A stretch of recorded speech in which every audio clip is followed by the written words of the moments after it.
Welcome to the Christian Woman Leadership Podcast, where we hope to inspire you to embrace your God-given gifts, skills, and passions in order to lead with confidence.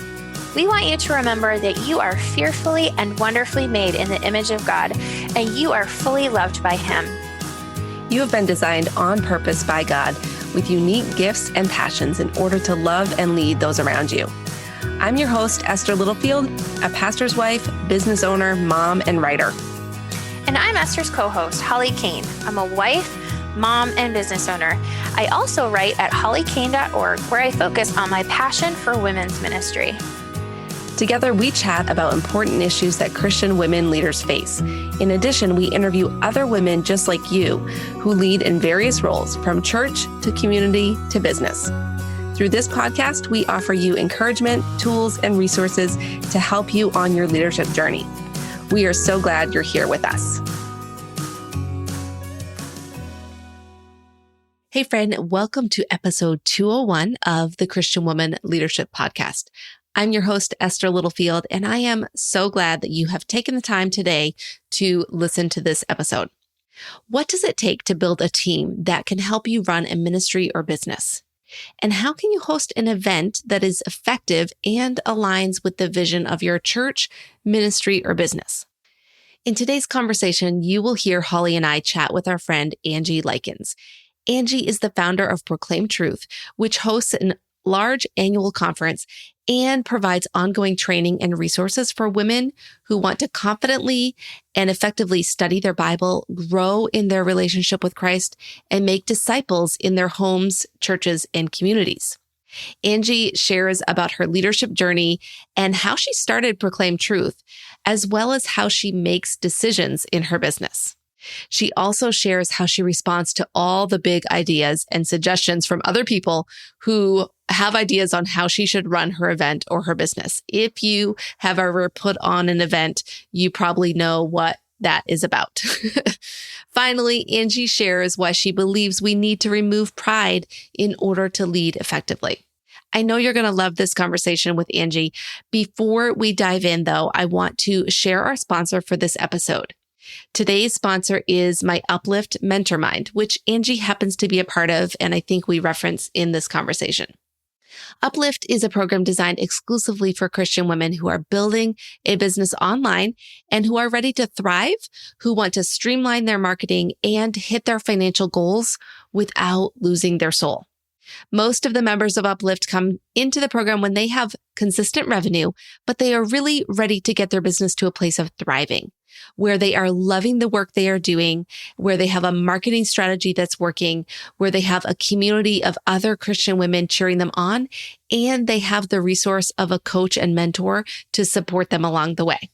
The program is now open to join at any point, so learn more at upliftmentormind.com, and I may have an info session available when you head over there, so you can always join the info session, get more details about what it means to be part of this program, and I would love to chat with you and see if it's a fit. All right, friend, thank you again for tuning in today to episode 201. Let's dive in to our conversation with Angie Likens. All right. Well, welcome, Angie, to the podcast. We are super excited to have you here today. So to start us off, can you just tell us a little bit about yourself and your current leadership roles? Yes, I am from Louisiana, so you will hear that in the way that I talk sometimes. Very Southern. I live in Texas. I'm married and I have 2 boys. And currently where I am in life, because I've been kind of all over the place, I sort of use a degree that I got from Louisiana Tech. I have an organization called Proclaim Truth, and we are committed to equipping and encouraging women to know God and to make Him known. We want women who are committed to growing as disciples and making disciples in whether that's in their home, in their church, or in their community. I'm so excited to dive into a little bit more about what Proclaim Truth is about. But before we get there, can you tell us a little bit about your leadership journey and maybe when you realized that you were a leader? Yeah, I can tell you a little bit about that for sure, because For me, even when I was younger, growing up, my mom and my dad both are basically what we would call entrepreneurs now. They wouldn't have called themselves that back in the day. But my mom had several businesses, or she, just served people really, really well, and it turned into businesses. My dad has been a self-employed farmer for most of his life. And so I kind of saw that drive from them. And I didn't really understand that maybe it was a part of me either, but I totally gravitated towards seeing a problem or seeing an issue and going and taking hold of it and organizing it and making it happen. So even from elementary to high school, like I have stories of, I formed a club when I was in 4th grade, and we had meetings, and there were events and parties and games, and they had no other purpose than I formed a club. I wanted to organize some friends or something. And then working in my church with Vacation Bible School. And then from there, going to college. And I had someone very important in my life in college who recognized this desire. And I guess I would say now that it's a gifting and something I really love to do.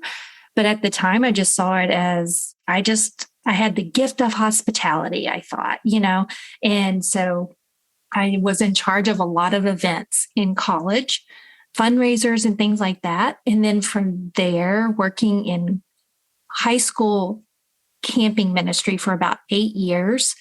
I was a counselor for many years, and then I moved into leadership, and it just kind of grew. And every year I've always said that I could write a book, and each chapter would have the theme of a woman in my life who saw something in me and called me to something a little bit more. So all of these different experiences, whether I was teaching in a classroom or starting my own floral business, or working in the church, or working for a ministry, developing conferences for a pastor who traveled around and taught, they all developed in me these skills.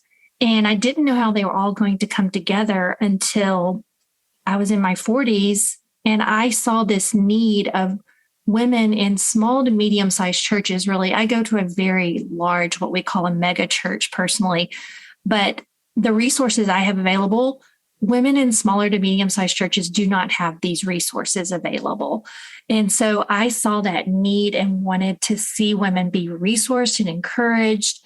And that is where my love of an event that morphed into an understanding that you can take that into a greater relationship of encouragement and equipping throughout the year. Like everything almost started culminating together and became Proclaim Truth, if that makes any sense. If you have any questions about that journey. Yeah. Yeah. Well, I want to dig a little deeper into that. So you founded Proclaim Truth. When did you start it? And can you tell us a little bit more about the why behind starting Proclaim Truth? Yes. So Proclaim Truth officially started, I mentioned it out loud in 2015. And it was probably a couple of years of thinking. It was probably when I was pregnant with my second child, who is now 8 years old. I started thinking and dreaming. So I was on staff at a church for about 6 years, and I had stopped working full time because I had had my first child, and then my second child came 18 months later. And I was itchy. I was like, I started seeing things come together. And so I think I just started talking to my husband and probably my sister. I don't remember all the details in it. And I am a dweller, so I dwelled on it for a while. And I probably planned it out a million times on pieces of paper and dreamed about it. And then I went to a few trusted people that I really trusted and respected. And I said, this is what I'm thinking. What do you think? And they confirmed those in me. And then I have a really loving, supportive husband. And we were able to, I announced it to actually 40 of my friends on my 40th birthday. And I said, hey, by the way, I'm starting a business. And they were like, what? not told very many people at all. And I was like, yes, we're going to have a conference in 6 months.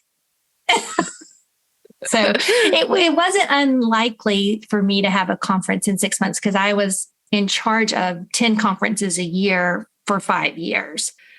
So that was not out of the ordinary for me, but doing it on my own was different. So it started in 2015, and then it was just something that the Lord just kept confirming in my heart, giving me vision for, and just kept giving me this passion that I just couldn't let go.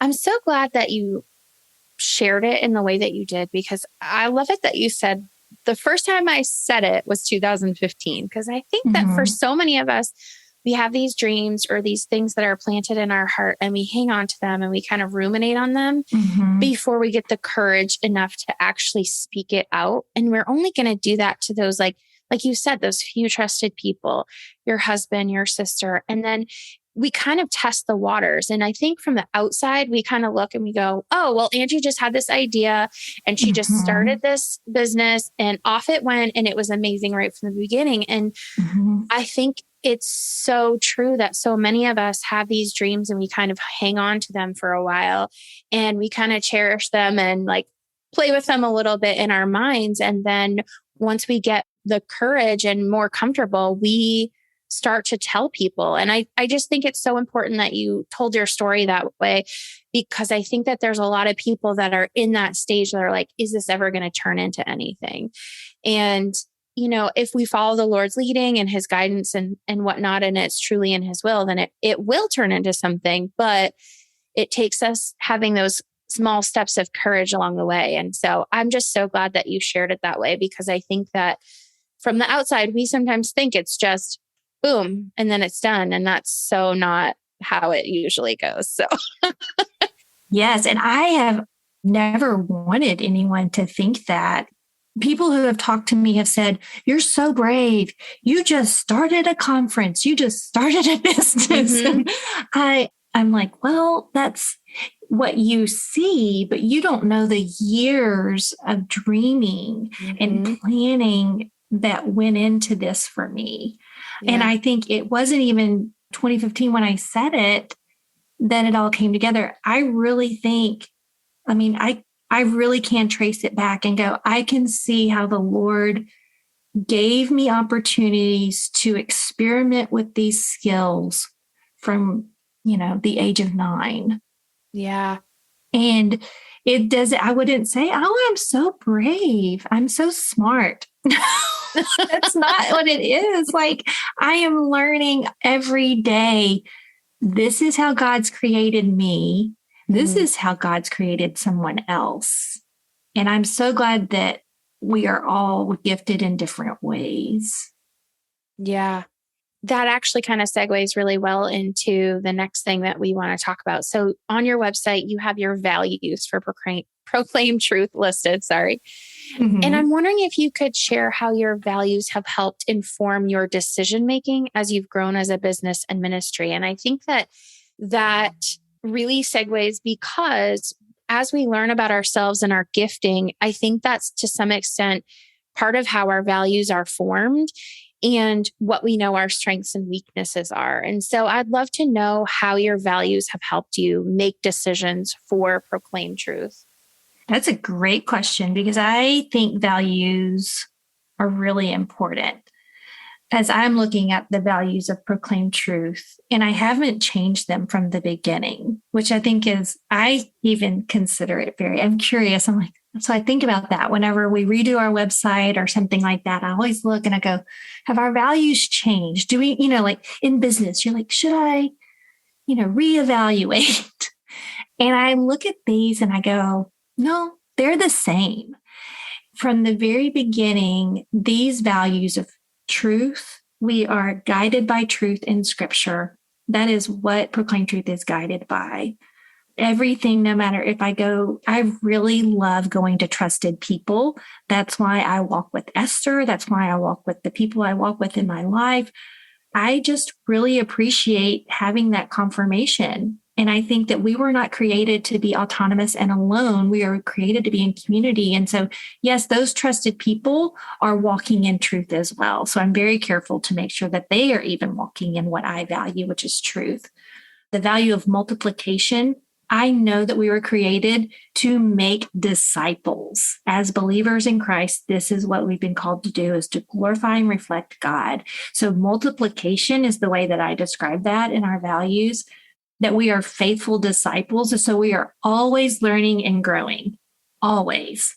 We have not arrived. We belong to an infinite God. There's so much about him that we won't understand sometimes, but that we can learn over time. And so I believe a faithful disciple is someone who is always learning and always growing. And then we're about strengthening the teacher. And this is the one that I always get tripped up on with Proclaim Truth, because sometimes people think that Proclaim Truth is about creating better speakers from the stage. And this is something that I have learned over time, and I have developed more and more of a understanding and strategy of how to serve the women who come to Proclaim Truth. We have gifts of communicating and loving and making disciples, and not all teachers are standing on the stage and speaking to hundreds of women. We may be a teacher of our children sitting around a dining table. We may be a teacher with women in our neighborhood. We may have a group of 20 women coming to our home and doing a Bible study, but the majority of us are communicating and helping others learn to know God within a community. And so that teacher, that's the one where I'm like, okay, should I change that word? But I leave it there because a lot of us aspire to this thing that we see other women doing really faithfully. And we're like, oh, that's what I want to go for. But I really it's kind of, what do you call it when you're like secretly, you have a secret, I'm not sure. I can't think of the word for that, but covert operation. There you go. There you go. I really hope to inspire women, because sometimes we dream big dreams for our women's ministry, and we want the pretty designs and the big Bible studies. And your church may be 50. You're not going to have 200 women come to Bible study. You don't need to learn how to stand behind a podium and preach a sermon. And so I leave it there. But if you look at what it is, so you asked, how do the values inform my leadership? These values were prayed through, thought through. I am constantly looking at them and evaluating them. As a leader, when decisions or options or criticisms or suggestions, or I don't like this, or if only, what you need to do, Angie, and Proclaim Truth is, I go back to this and I say, does it fit here? And if it doesn't get put on the table. Or I might consider it and see if it does, so this keeps me in my lane more than anything. And so those times that I even dream bigger and I think, oh, we don't look like this person over here that's kind of doing the same thing, I start comparing, but I always have to come back to, this is the vision that God gave me from the very beginning. So good, Angie. And I'm so glad that you shared the values, you've prayed about them, you've sought God for them, but also that you're constantly referring back to them. And it makes me think of an episode we did recently with Sonita Reese about creating your values and your vision. And she talked so much about that, like that it needs to be part of your everyday leadership, not just something pretty that you put on the wall. And so it's so helpful to see that how you're living that out in your leadership. So another thing that you referenced a few minutes ago is how you have learned what your gifts are, but you've also paid attention to what other people's gifts are around you. And I know what I've seen in getting to know you more through being part of my Uplift program is that you have chosen to develop a team around you to fulfill the vision that you had for Proclaim Truth. So could you talk a little bit more about why you chose to really build a team and how you implement that? This has been a real journey for me, for sure. to first answer your question, practically, I cannot do it all. I need other people. I'm going to fail. Have a finite amount of energy. I like a good long 2-hour nap. Like, I just don't have the energy. And even when I start, I'll just be very practical with you and very honest and vulnerable. Like, when I started Proclaim Truth, it was proven through blood work that my adrenals did not function. Like, I have a deficit of everything that I need in my body to function well. And so there's no way I could do everything. So I needed different people who were gifted in different ways. And early on, I've always worked in a community, and maybe over time that community has changed. I think that's part of life, and something I'm learning is that who I thought was going to be my best friend for 40 years just isn't. Some people have 40-year friends. I have lots of 40-year friends. So I shouldn't say that. I don't have any 40-year friends. I have lots of 40-year friends.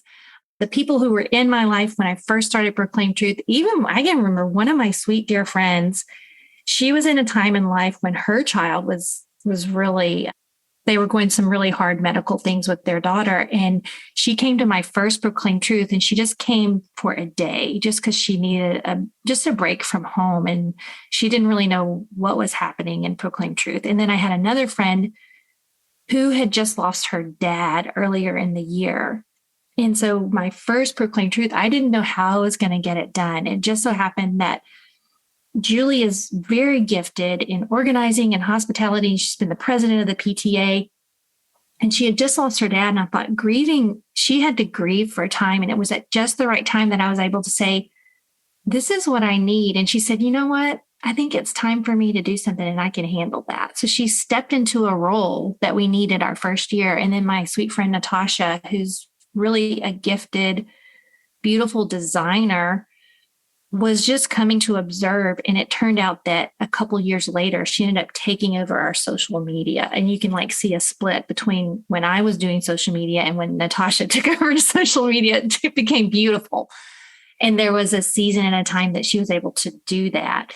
And so I really grew to start loving seeing where people are gifted and are passionate and letting them do their things. And so I had to learn to accept that from other people. My husband is very gifted in ways that I'm not. And even though this is a women's conference, there are a lot of men who play a very serious role in this. And so over time, the Lord has definitely brought different people into my world.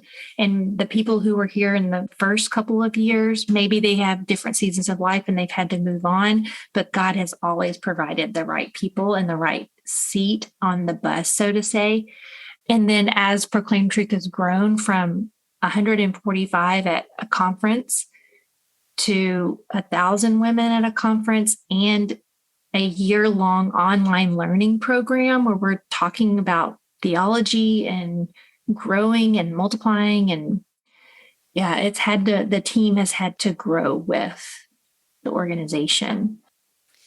I think it's so important that you really kind of allowed the Lord to build your team rather than, it sounds to me like, rather than sort of pushing your specific agenda about team. It sounds like you have sort of just allowed him to bring the people in that have been right what you've needed at the right time. Do you feel like that's kind of how you've done it? Or do you feel like, yeah. I mean, I think I can admit. Yeah. I have another question for you, but I want you to speak to that really quick because I know that there are some of us who are like, hey, I need this. Boom. Like, I've got to do it the old fashioned way. You know what I mean? Where I just say, someone help. I would say I don't always learn that way or know that way. I think that I do a lot of trial and error sometimes. And so there are some things where I feel like the Lord has I've allowed the Lord to I think he has made a way. So ultimately, God is sovereign and I can trust him. And it has taken time, and it takes time, and it's a daily perspective for me to know that I can trust the Lord.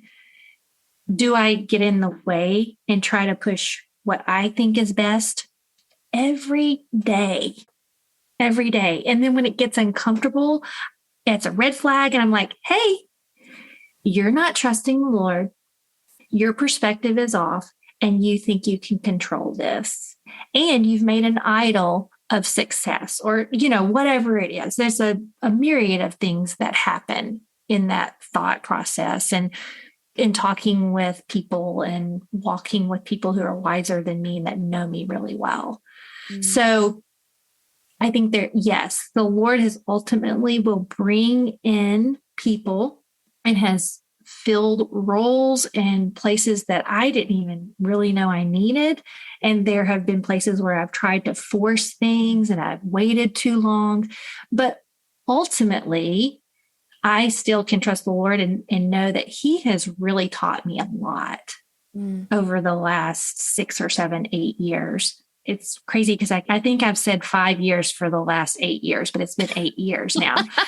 There's a lot to learn about trusting the Lord in this and using what He's taught me along the way. So I think that's really sweet of you to say that it looks like I really wait for the Lord, but I think there's been a lot of between beginning and now of trying to work on my agenda. And a lot of it just looks like me worrying. I do a lot of working on my agenda versus trusting the Lord in worry and paper and remaking the plans and reworking things.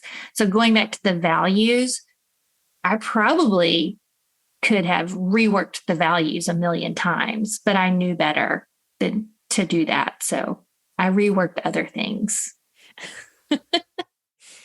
So you offer different ways for women to engage with Proclaim Truth, but the most significant one is that you host an annual conference, which you've already talked about.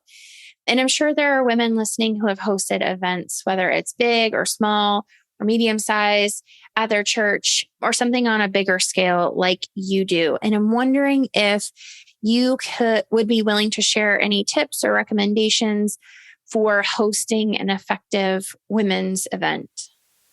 I think that an effective event is one that fits into your overall goal or curriculum. I don't think that an event in itself can be the goal. So Proclaim Truth, although it was a one-time event, it eventually became an event that leads into what we call Proclaim Truth Collective.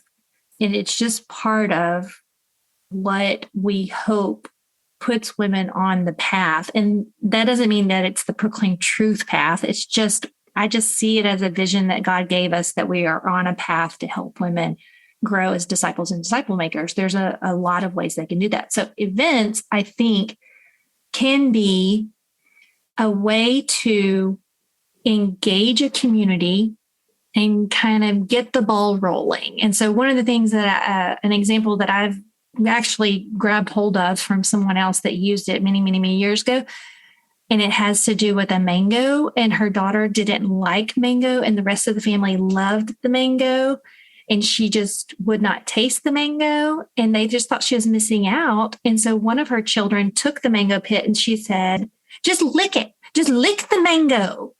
And she goes, if you just lick it, and then maybe you might like it. And so sometimes I think an event's like licking the mango. So you're giving a little entrance into the world of whatever you're trying to bring them into, community, church, friendship, whatever. And so I think you have to see an event as that, and then you build the rest of your why and purpose around that. And then I think there are steps that you do to plan the what, the how, the when, the where. And you're constantly trying to take down boundaries and know that you're not going to please everyone. Those are the quick tips. I think you know who you're trying to reach, you know what they need, and you see this as an entrance to continue the relationship.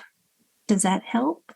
Yeah, it's really helpful, Angie, especially I think the first point that you made with making sure that the event is in line with your overarching goal of whatever it is you're doing. If you're in women's ministry at your church, there's so many times that it seems like there's just events for the sake of having an event.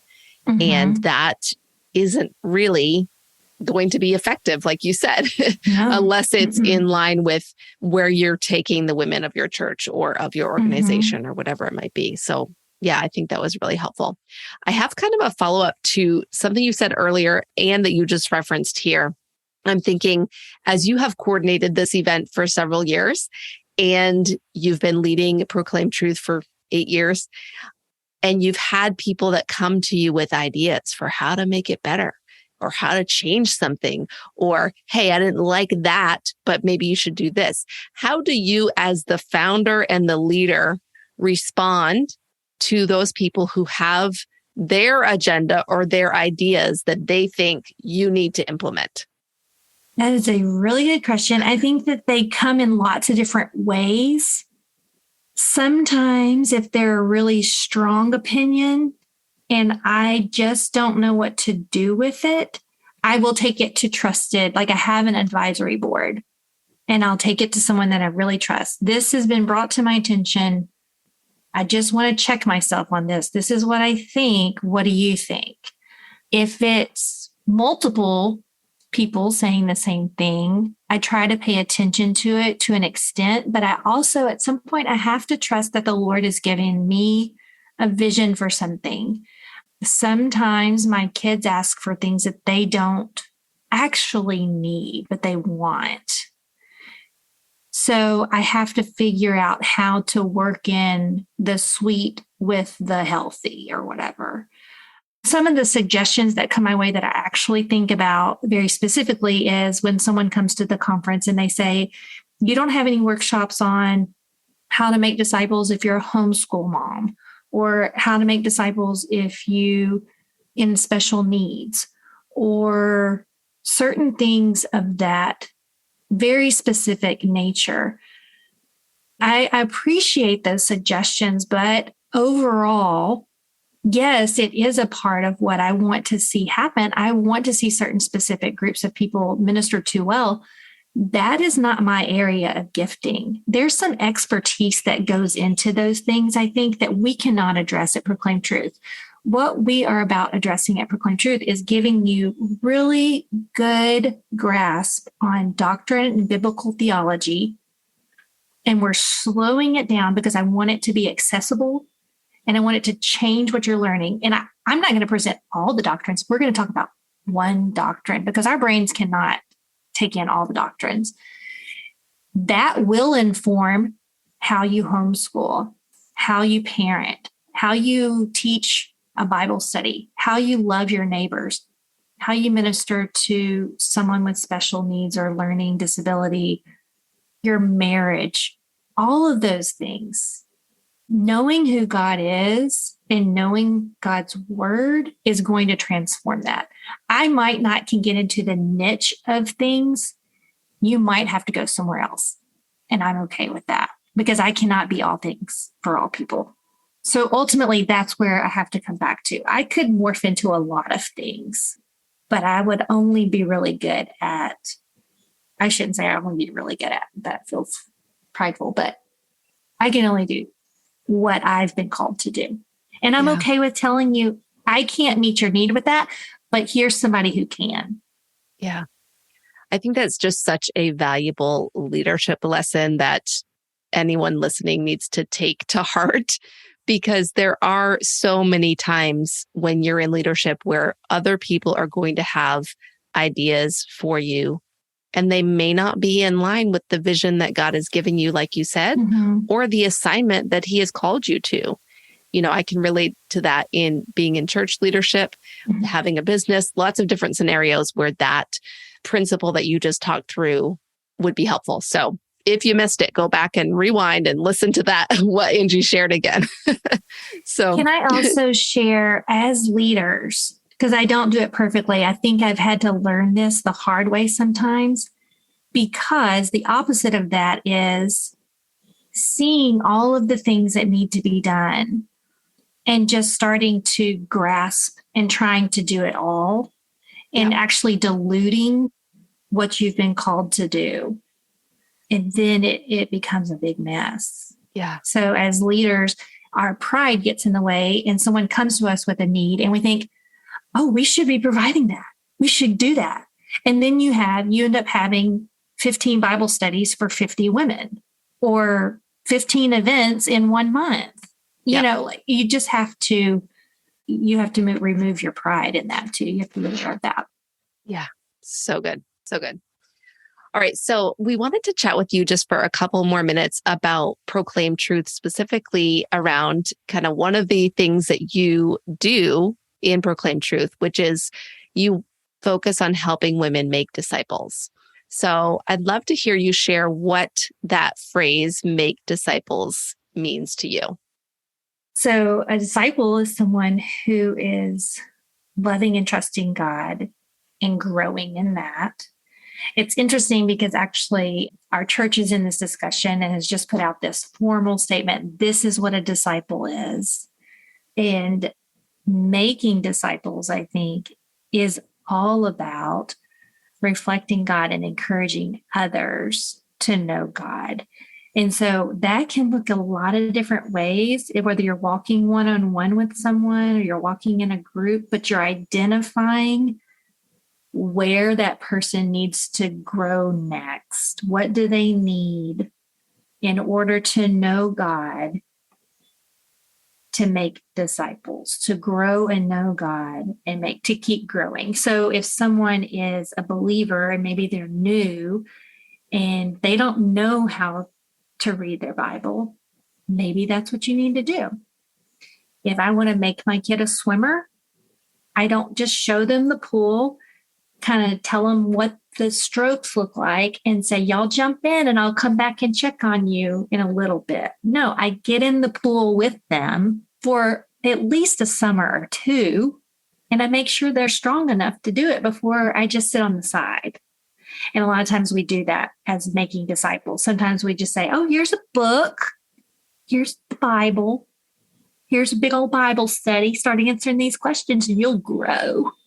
But I think making a disciple is really walking with people and helping identify and just being patient to let God show you what they need and how you can come alongside them. I cannot make them faithful disciples, but I can support them in that growth. So I have one more question about discipleship before we kind of wrap up, but I'm wondering what you think the biggest lie Satan tells us when it comes to discipleship that just leads us to not doing it, whether we need to be discipled or whether we need to start discipling others. And I think I do want to say that I do think to some extent, if you want to look at it, it's kind of like a chain, like we always need discipleship and we always need to be discipling. But I'm wondering what you think causes us to not seek after either of those relationships. I think that's a deep question. And I agree with you. We are constantly growing and making forward steps. We want to be making forward steps. We're called into it. It doesn't mean like we might make steps forward and then fall backwards. And we are about coming alongside others. I think there's several different things depending on who you are and what your background is. And I think as a person who knows that we're called to grow, it's just a lot. As someone who's maturing and maybe you've gotten to the place where you have stopped seeking, there could be a lie of, I know everything I need to know. That's a lie. Yeah. Or I'm in control. I've got this handled. There's a lie that you're in charge of your own happiness or your own destiny, or there are lots of lies. There's also the lie that I don't know enough. I'm not wise enough. I do that to myself. I sabotage my confidence in Christ because I've forgotten that He has already put in me the salt. I can't create salt in myself. Christ is that. And then I'm asked to sprinkle it about. Mm. When we forget ultimately that our identity is in Christ, from God, through Christ, by the power of the Holy Spirit, when we've forgotten that, then it looks or it will result in lots of things like pride or self-esteem issues or depression or laziness. Like it can look lots of ways, but I think ultimately it's a perspective of our identity in Christ and who God is. Mm. And then that would keep us from making disciples or even growing as a disciple, I think. Mm. That's me verbally processing without having studied. Yeah. I think all the things you said are so true. And I think that the one that sort of rings true for me when I hear you talk about that is I just feel like I don't need it. Not because I think I know everything. I'm just like, I'm good for right now. You know what I mean? Like I'm doing all right and I don't really need it. And it's like, no, we always need to be pushing towards that growth that you were talking about and becoming more and more like Christ. And I think that especially in the US, Satan has really helped us get comfortable. And we just forget that it's a battle and we're in a fight and we just expect to have our cozy lives. And that's not always the case. So I think discipleship gives us the tools to fight when we actually realize that we are in a battle. Well, and I think too, like you say, in America, a lot of the reason is maybe people don't feel cozy. So what they've done, what I have seen is I'm busy. I'm just too busy. Yep. I'm just too busy. Mm-hmm. We've got too many things going on. Yeah. I'm just too busy. And I need to just get it under control. And I just need a better schedule. And I need a meal plan. And I need this new shirt. Right. Ooh, you're hitting it hard. Well, I think we could talk about this for a lot longer. This is one of my most favorite topics to talk about. But I want to ask you, sort of as our final question, we believe that leaders are learners here. And we really know that our guests oftentimes have really good resources to share, like a book or a podcast or any other resource. So is there something that you've been learning lately that you could share with our audience that might be helpful? I am in a season, I'm about to enter a season where I'm going through some more theological learning. I've never been to seminary, but I love to learn.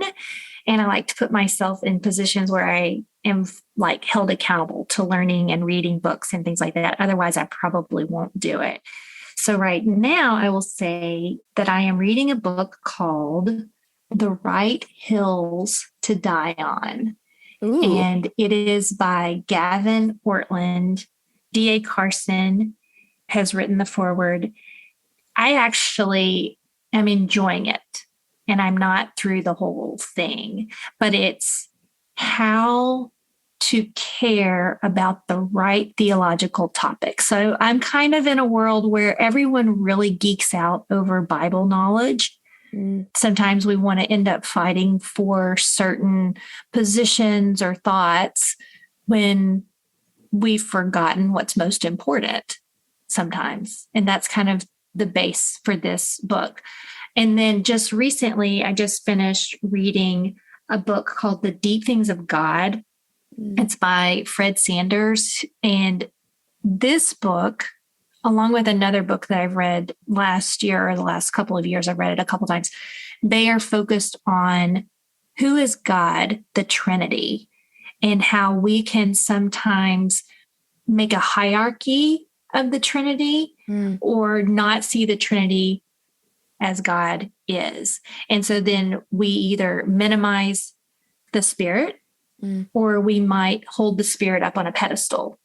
Yeah. We might minimize Jesus Christ or hold the Son up on a pedestal, Yeah. So it actually puts it in a right perspective, and it calls us to see that correctly. And then as you read other books in the Bible, you start seeing the Trinity more and more and more. And so when you see Jesus in the Bible, or when you see the Spirit in the Bible, you think Trinity rather than isolating. And so that has been a huge help for me in my growth process. So those are 2 books that I've read. I don't know that I have any leadership specific books. No, I think that's great. It doesn't have to be leadership specific. We'll make sure that we put those links in the show notes for people to check those out.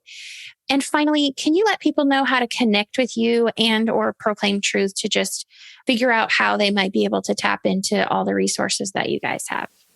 So the way to connect with Proclaim Truth would be, first, you could go on, we are on Facebook and Instagram at Proclaim Truth. Also, you can find our website, proclaimtruth.com. That's where you can learn all about the conference. It's actually going to be in October this year, and who the speakers are. And we have workshops that become very specific to women, and you can learn about the workshops that we're hosting and come see us in Fort Worth, Texas in October. You can learn about Proclaim Truth Collective, which is our online learning program that is all year long. And then we also have what's called the Proclaim Truth Experience, where you can basically get a package to host your own Proclaim Truth event in your church. So it's not a simulcast. It is truly you taking the content, you planning it, and making it very specific to your women in your community. It may be your church, or you might host it in your home, but you're going to learn something very specific, and you're going to learn as you are at Proclaim Truth, but you're doing it in your own special way. We've just started that. So we're learning a lot about how we can come alongside women in that way and support them in that way. And then also, one thing we haven't mentioned is the Abide Box, which is something that I personally have started. It's not a piece of Proclaim Truth, but it's separate. And it's because I love to read and I love to connect learning and meaningful ways of learning.